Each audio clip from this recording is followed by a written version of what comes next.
The government's not going to protect you. We've stood by and watched in places like Minneapolis and Seattle and Portland and Wisconsin, where mayors and governors, Democrats, have said, don't do anything.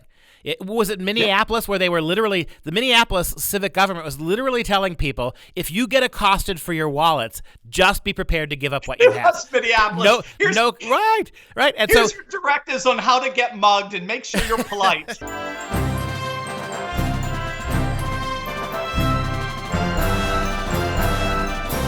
I'm Dr. Duke, and this is Constitution Corner. Well, Dr. Steve Turley has joined me again for another segment, and we're talking about some of the constitutional ramifications of what's going on right now, particularly with regards to the First and Second Amendment, with all this rioting, all this protesting, all this destruction. Let's start with the Second Amendment. Stephen, the idea that guns used to be a huge platform. Every time an election rolled around, that was right at the top of the Democrats' playbook. Why is it that the Dems aren't even mentioning guns, whether it's at the local level or at the level of Joe Biden himself? It is a strange silence, isn't it? An enormously loud silence. There's a book out by a scholar, an anthropologist named Abigail Cohn. If I recall, it's Kohn, called Shooters, published by the University of Berkeley. It's fascinating. It was her doctoral thesis, and she studied gun culture in America. And she was astonished to find out how diverse it was. She had no idea. She thought, again, it was just a bunch of white guys in Idaho and, that kind of thing. And what she found out is, she said, there was a huge LGBT gun culture. There's a huge African American. As a matter of fact, that's been a gigantic one given their history, how gun control has been used to deny Black Second Amendment rights and the like. She was huge with women. You could just go down the line. Gun culture is incredibly diverse. It just got all the more diverse over the last 3 months.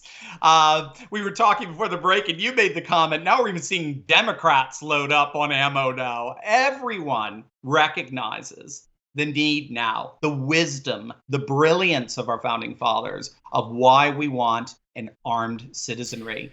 We have the fundamental right not just to protect ourselves, but we actually have the duty to protect ourselves and our neighbors in the midst of real societal breakdown that we just got a masterclass in across the nation. Yeah, one real big silver lining of all this Democrat-caused chaos in this country is even very liberal constituencies now recognize that the government's not going to protect you. We've stood by and watched in places like Minneapolis and Seattle and Portland and Wisconsin, where mayors and governors, Democrats, have said, don't do anything. Was it Minneapolis where they were literally, the Minneapolis civic government was literally telling people, if you get accosted for your wallets, just be prepared to give up what you have. That's Minneapolis. Right. And here's your directives on how to get mugged and make sure you're polite. Right. And so the Second Amendment is, I mentioned during the break, not only African Americans who are traditionally Democrat voters, but young single women, which is a huge demographic for the left. They're buying guns too. So we know that this is helping the Second Amendment. Meanwhile, we really ought to be concerned about the First Amendment, given what the Democrats are pushing here. This is really an existential fight, isn't it, between the conservative right, who even wants to protect the right of goofy anarchists to speak.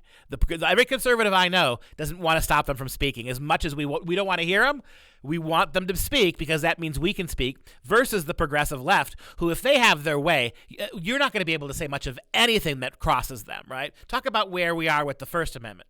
Yeah, and it's fascinating, too, especially with the issue that you brought up in our last segment on churches and how churches, the CDC is defending shutting down churches while allowing unmitigated protests, so to speak, and demonstrations to go.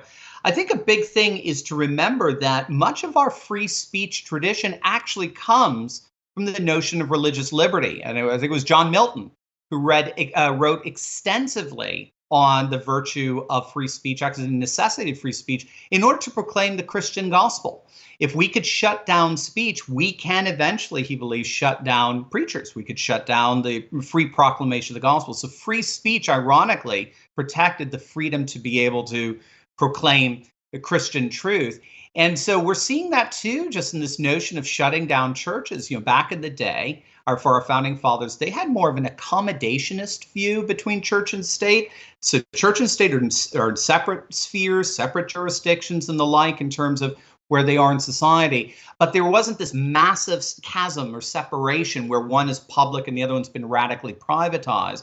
The accommodationist view believes that church and state are supposed to work together in order to cultivate civic virtue, because in order to be truly free, we have to have virtue. But in order to have virtue, we have to have faith. But in order to have true faith, we have to have freedom, which needs virtue, which needs faith, the so-called golden triangle of freedom and liberty that our founding fathers had taught. What we're seeing with the CDC is the disruption of that golden triangle. They don't want anything. They believe that they could push out the element of faith in the cultivation of civic virtue. Hence, they don't talk about civic virtue anymore. So they're pushing more of a massive separationist paradigm that's trying to push the church out of any and all public relevance. And I think you are seeing mid-America push back on that like they've never done. And let's not forget, if you go back to the Gospels from an extremely political perspective, Christ was crucified politically for speech, right? For speech. Yeah. And I think that runs right through John Milton all the way through today. Dr. Steve Turley, tell us where people can find your information. They can go to my website. It's turleytalks.com, or they can just go and punch in my name, Dr. Steve Turley, on YouTube, and they'll find me there. Great talking to you. Thank you. Thank you, Dr. Duke. Don't just know your Constitution, live it. This has been Liberty News Hour. As always, you can go to thenewamerican.com and jbs.org for more information on these topics, as well as more shows.